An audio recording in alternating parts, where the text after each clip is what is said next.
Olá, seja muito bem-vindo. Olha só, quem divulgou o relatório mais fresquinho é ele, o XPLG. E é claro que eu já fiz toda a análise dele para você e vou te contar tudo o que eu descobri a partir de agora. Este é o relatório, como eu mencionei agora há pouco, mais atualizado. Foi publicado aí no meio de março, referente ao mês anterior, mês de fevereiro. Então vamos fazer aquele nosso combinado de sempre. Você vai deixando o dedo no like e se inscrevendo no canal. Enquanto você vai fazendo a sua parte, eu vou fazendo aqui a minha, que é entrando de sola, falando de dividendos. O último pagamento de dividendos foi há poucos dias atrás, dia 18 de março, 82 centavos por cota. Isso significa um dividend yield mensal de 0,87% e um dividendo anual de 10,01%. Aqui são todos os FIIs de galpão logístico que nós cobrimos aqui no canal. É bastante coisa. O XPLG está aqui, ó. Então quem que está pagando menos do que ele? O HGLG, o BTLG e o VILG11. Quem está pagando mais? O GGRC, o LVBI e o BRCO. Então você percebe que ele fica no meio da tabela quando o assunto são dividendos. Bora conferir o desconto, valor patrimonial por cota, 106, quase 107 reais, e valor negociado na bolsa, 94 reais. Então o preço sobre valor patrimonial é 0,88, que mostra que sim, ele está descontado. Mas será que é só ele? Quais são os FIIs de galpões logísticos que estão mais descontados do que o XPLG? O LVBI e o VILG. Todos os outros ou estão empatados, como é o caso do GGRC e o caso do BRCO, ou estão mais caros, que é o caso do HGLG e do BTLG. Agora a gente vai conferir aqui as novidades. Então, vamos ver o que a gestão andou falando, comentando que no último mês teve a devolução de 1.786 metros quadrados por uma empresa referente a esse condomínio logístico SBP, por isso que eu coloquei o xizinho aqui, né? Toda vez que tem devolução não é legal. Ah, Rob, mas era um contrato de locação temporário. Não, tudo bem, mas eles poderiam prorrogar, né? Eles poderiam transformar esse temporário em algo definitivo, o que acabou não acontecendo. Então é uma notícia que não é positiva. O fundo fechou o mês com 3,7% de vacância física. Daqui a pouco a gente vai ver o histórico, fica tranquilo. E aqui a gestão, ela colocou uma informação que a gente já comentou, né? Bem detalhadamente, que foi aquela venda do imóvel de Cabo Santo Agostinho, em Pernambuco, que está dentro de um fundo imobiliário que, por sua vez, o XPLG é cotista. Eu já analisei isso para você no nosso último relatório. Isso daqui não é novidade, eles apenas repetiram. Tá? A venda de 313 milhões teve um ganho de capital de R$ 3,87 por cota, mas foi aprovado a retenção desses rendimentos no próprio NE Logistic, que é o fundo imobiliário que o XPLG é cotista. Então o que acabou acontecendo na prática? Já foi repassada uma pequena parte desse lucro, não foi repassado tudo, tá? É permitido, como eu falei agora há pouco, a retenção desses rendimentos no FII NE Logistic. Então eles estão passando aos pouquinhos. Já passaram uma pequena parte, como a gestão falou, e pode passar mais partes no futuro. O XPLG, ele tem uma taxa de administração em regra de cascata, você está vendo aqui, né? 0,75 a 0,95. Ele também acaba cobrando taxa de performance. Tem alguns FIIs que cobram, outros que não cobram. A gente vai dar uma olhada agora no resultado mensal e eu fiz aqui para você um tutorial para te ajudar bastante, tá? A gente sempre pega o quanto que entra aqui de receitas só de aluguéis, excluímos lucros imobiliários, não levamos em consideração os investimentos em renda fixa, nada disso. Puro sangue, receita de aluguéis, e comparamos o quanto que ele gastou com taxas, que a gente acabou de ver inclusive aqui, né, o quanto que é, e de despesas financeiras, que é dívida. Então você veja que aqui em fevereiro ficou 9% taxas e 8% despesas financeiras. Isso é muito ou isso é pouco? Vamos começar com as taxas. No último mês foi 9% dos aluguéis para pagá-las. Então, este nível é um bom nível. Aqui tem o manual de bolso para você nunca mais esquecer quanto de taxas proporcionais aos aluguéis é excelente, até 5%. Mas isso é raro, tá? Bem raro você encontrar, mas tem. É excelente, maravilhoso, melhor dos mundos. O XPLG ele fica em bom, que é entre 5% a 10%, beleza? É o segundo melhor cenário. Agora, quando fica acima de 10%, dá para melhorar, tá? É algo que a gente encontra em alguns aí cobrando 13, 14, pô, dá para dar uma melhorada, né, pessoal? Em relação às despesas financeiras, você se recorda o quanto que foi? Foi 8%. Mais uma vez, nós vamos para o nosso tutorial, o manual de bolso que você sempre vai levar consigo agora, e até 10% é considerado conservador. O fundo imobiliário de tijolo que gasta o que entra de aluguéis, até 10% para pagar despesas financeiras é conservador. Moderado, esse range já vai de 10% a 20%. Agressivo, entre 20% a 30%. Agora, acima de 30%, acende um alerta aí no seu painel. Não recomendo que você coloque as suas fichas em um fundo imobiliário que está gastando acima de 30% do que entra de aluguéis apenas para pagar as dívidas. Aqui a gente vê o quanto que ele tem investido em imóveis hoje do seu patrimônio, a 92%. Ele não tem investimento hoje em CRIs, LCIs, nada disso. Ele apenas tem aqui algumas aplicações financeiras, outras cotas de fundos imobiliários, mas o grosso vem aqui, né? Imóveis 92%. O tipo dos contratos, eu vejo que tem muitas pessoas que não sabem a diferença entre típico e atípico, mas isso vai acabar agora. Porque eu vou explicar a diferença direto ao ponto, sem enrolação para você. O que é um contrato típico? 44% dos contratos do XPLG são assim. São aqueles que têm um prazo menor, geralmente de 12 a 60 meses. A multa é proporcional, presta atenção, proporcional ao tempo restante do contrato, e ele é mais flexível para ambas as partes. Para o investidor, ele traz menos previsibilidade de fluxo de caixa, ok? Aqui você vê o atípico, com A antes do típico, atípico, 56%. Aqui é muito mais longo os contratos, geralmente é 10 anos ou mais. A multa, que neste caso aqui, ela é proporcional ao tempo restante do contrato, nos atípicos ela é uma obrigação integral de cumprimento. Paga todo o valor restante. Quer cair fora do imóvel? Não tem problema, paga todo o valor restante. É uma negociação muito mais rígida, muito mais amarrada juridicamente. A justiça entende que quando você vai para contratos atípicos, são dois cachorro grandes conversando, não tem nenhum lado ali que seja, ai, coitadinho dele, não, tá?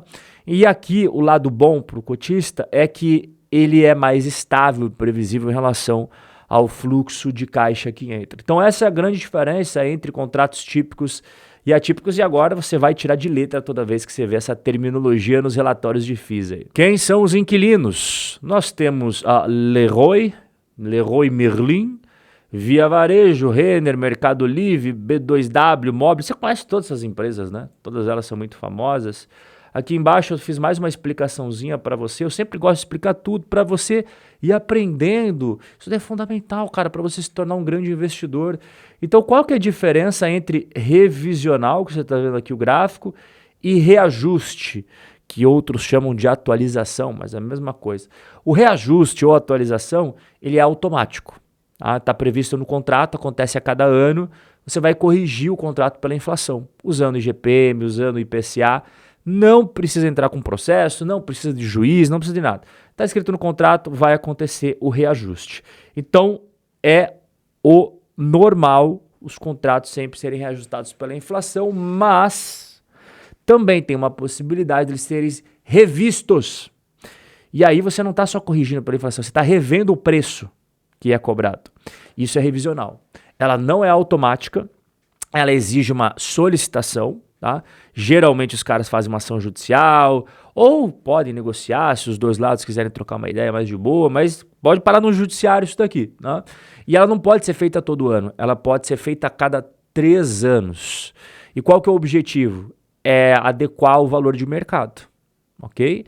Então quando o aluguel está defasado para mais ou para menos, qualquer das partes, tanto o inquilino quanto o dono do imóvel pode ingressar com uma ação revisional. Então, a cada 3 anos isso pode acontecer. Essa é a grande diferença entre reajuste e revisional. Mais um conceito que você vai sair hoje do nosso bate-papo sabendo, hein? Aqui está a vacância física. Os fundos imobiliários têm vacância física e vacância financeira. A física é simples, ela é quanto de metros quadrados que você tem lá para alugar e quantos estão alugados. Aqui a vacância física está em 3,7, é um bom patamar, não tem nada aqui preocupante.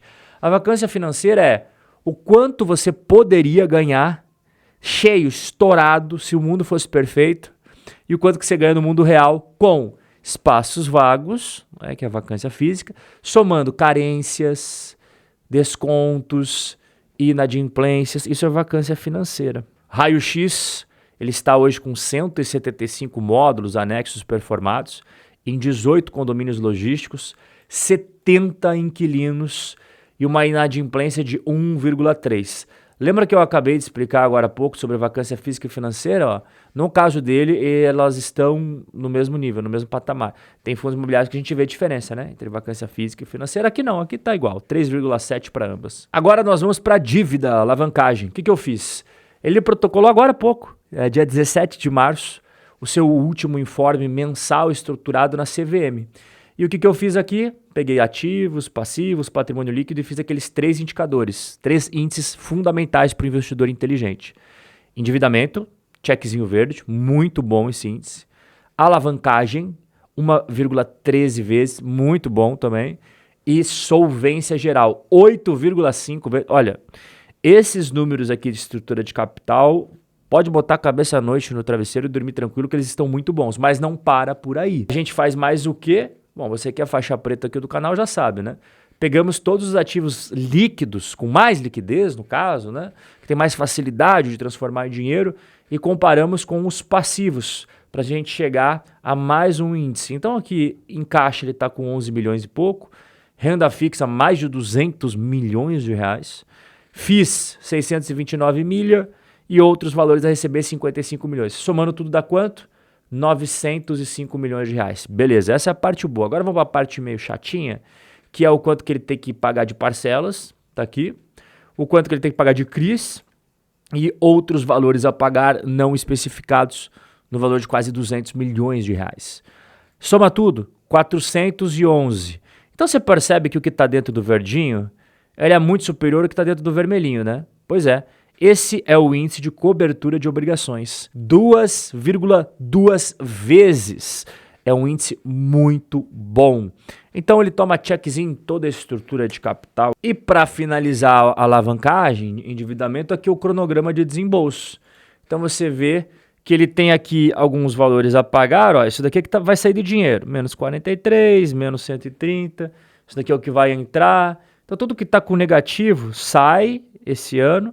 E tudo que está positivo entra. Final do jogo, aqui ó, final de 2025, ele pretende estar com caixa positivo aí em quase 250 milhões de reais. Então mesmo depois de todo o entra e sai de dinheiro aqui, ele tem uma projeção muito tranquila. Então você já percebeu que endividamento e alavancagem não tem nenhuma preocupação para esse ano. E agora é a hora da verdade. Rufem os tambores porque agora entra em cena o VAR, o mais polêmico, odiado por uns, amado por outros, mas todos os vídeos nós temos ele aqui. E no caso do XPLG, desde 2018 até os dias atuais. Caramba, é tempo, hein? É bom período para a gente analisar ao longo prazo. XPLG, IFIX, CDI e IMAB, que é o índice do Tesouro IPCA. Como é que foi o resultado dessa brincadeira? Deu boa, hein? Olha só quem está na primeira colocação. XPLG. Então, no longo prazo, ele foi um excelente investimento, superando todos os índices de mercado. Vamos botar um prazo um pouco menor, 5 anos. Vamos ver se ele continua na liderança. Olha que danado. Continua com a medalha de ouro. Foi também um excelente investimento. Vamos reduzir o prazo para 3 anos. E perdeu a liderança. Nos últimos 3 anos, ele perdeu a liderança. Ele estava com a medalha de ouro. Olha aqui, ó. Tá vendo? Mas fazer o quê, né? Épocas passadas. Hoje ele está com a medalha de prata. Os últimos 2 anos, vamos ver aqui. Ele também fica com a medalha de prata nos últimos 2 anos, perdendo para o CDI nos últimos 12 meses. Como você já pode imaginar, perde para tudo, né? Mas não é só ele não, tá? Você está acompanhando os vídeos aqui do canal, você está vendo que a maioria absoluta, salvo raríssimas exceções, até quando a gente encontra essas exceções, a gente fica muito feliz, né? Mas nos últimos 12 meses está perdendo para IFIX, para CDI, para IMAB, para poupança, para inflação, fundo imobiliário nos últimos 2 meses, você sabe o que está acontecendo, né? Você vê no home broker. É uma tristeza danada. E o XPLG não escapa. Mas quando nós colocamos os prós, contras, vantagens e desvantagens, eu coloco, carimbo de selo de qualidade no XPLG para quem está buscando um FII de galpões logísticos. E ele possui recomendação de compra, permanece com a recomendação aqui da nossa casa. E se você quer parar de perder tempo e começar a investir com estratégia, segurança e visão de longo prazo, chegou a hora de você dar o próximo passo. Aqui na RC Wealth, a minha consultoria de investimentos, você tem acesso a uma equipe séria, experiente e 100% comprometida com o seu patrimônio. A gente não promete mágica, mas a gente entrega resultado. O link está aqui na descrição ou nos primeiros comentários fixados. Basta você clicar nesse botão azul ou nesse outro aqui, fica à vontade, e depois colocar o seu nome, e-mail e WhatsApp. Agora é você que decide se você quer continuar sozinho ou contar com quem entende do jogo.